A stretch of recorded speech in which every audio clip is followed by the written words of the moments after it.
ગઢડામાં દાદાના દરબારમાં ભગવાન સ્વામિનારાયણ રહેતા.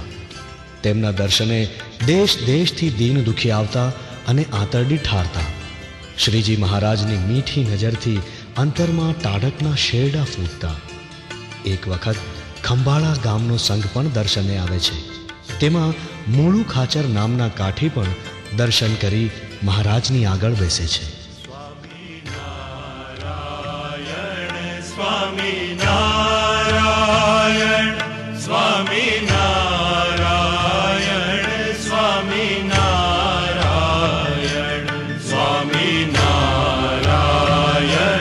સ્વામિનારાયણ સ્વામિનારાયણ સ્વામિનારાયણ.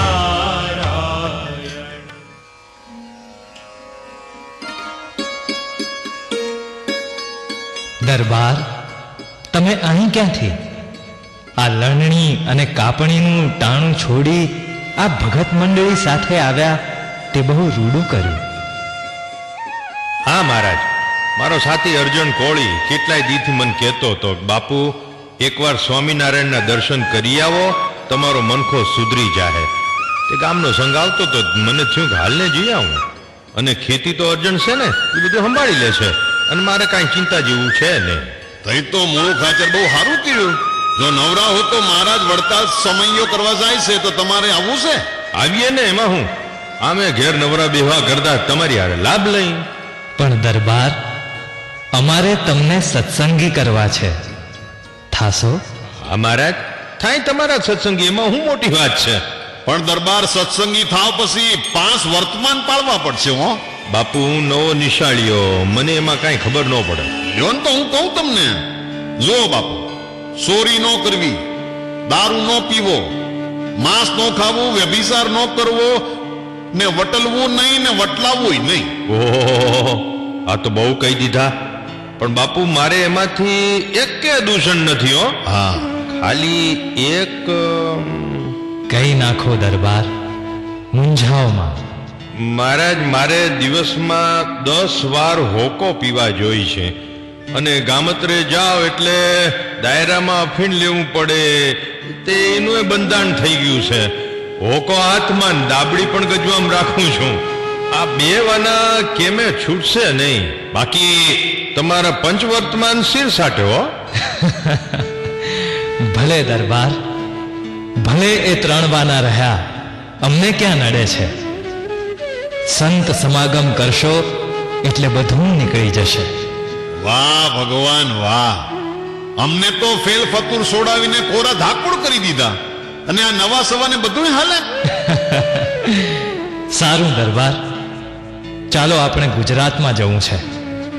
ચાલો મૂળુ ખાચર, તમે સાથે ચાલો. ચાલો મહારાજ.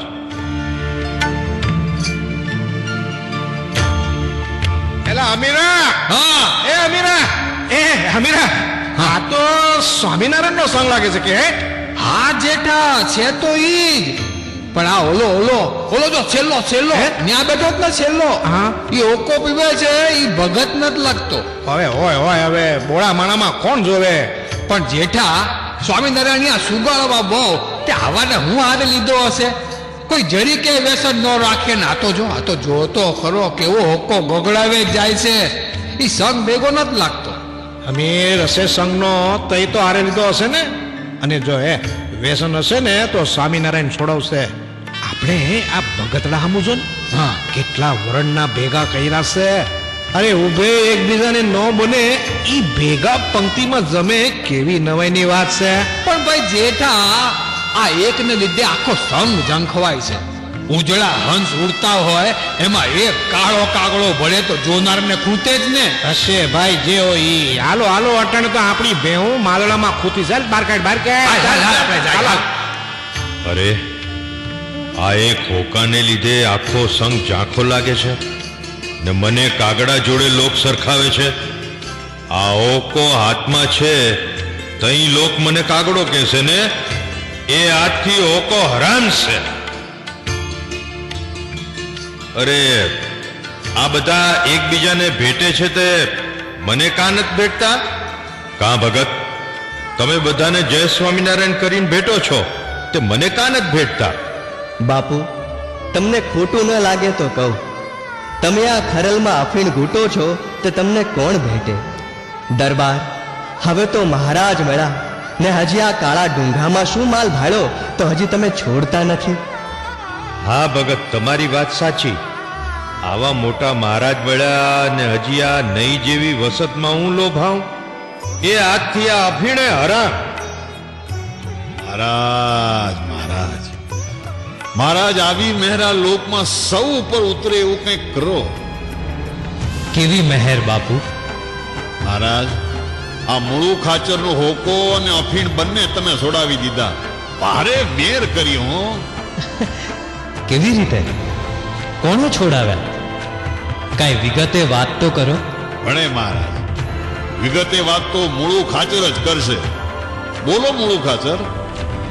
મહારાજ, તમે મને ગઢડાથી હારે લીધો, પણ મારી કુટેવને કારણે હું ઘોડા પર જ હોકો ગગડાવતો હતો. રસ્તાના ગામના લોકો મેણા મારતા હતા કે આ હંસ ભેગો કાગડો ક્યાંથી આવ્યો. એક હોકાને લીધે મારે કાગડા થવું પડ્યું.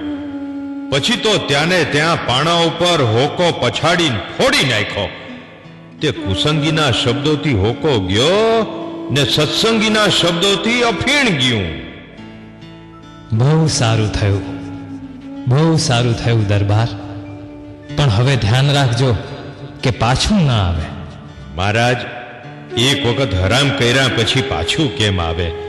ખરેખર મહારાજ, તમે તો મારો મનખો ઉજાડી દીધો. એ બોલો સ્વામિનારાયણ ભગવાનની જય.